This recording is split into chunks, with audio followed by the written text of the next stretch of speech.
Welcome to Luca and Miguel. Enjoy the video. In this video, I will show how to make designer chocolate.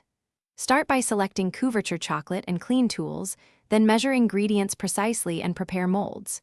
Melt chocolate gently over a double boiler, stir to smoothness, and test temperature with a reliable thermometer.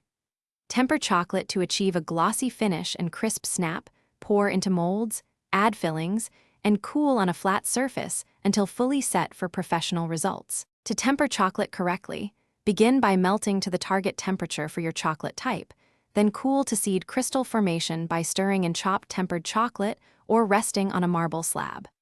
Reheat slightly to the working range and maintain that heat gently while you work. Proper tempering creates a shiny surface, a satisfying snap, and stable pieces that unmold easily and resist blooming during storage and display. Create fillings that complement the chocolate, such as flavored ganache or crunchy praline, and chill them to a pipeable firmness. Fill pre-tempered shell molds about 3/4 full, add a measured dollop of filling, then seal with more tempered chocolate to finish. After setting, decorate with transfer sheets, cocoa butter painting, or nuts for contrast. Label and store finished pieces in a cool, dry place for best shelf life. Thanks for watching and please subscribe. It's the best investment you'll ever make.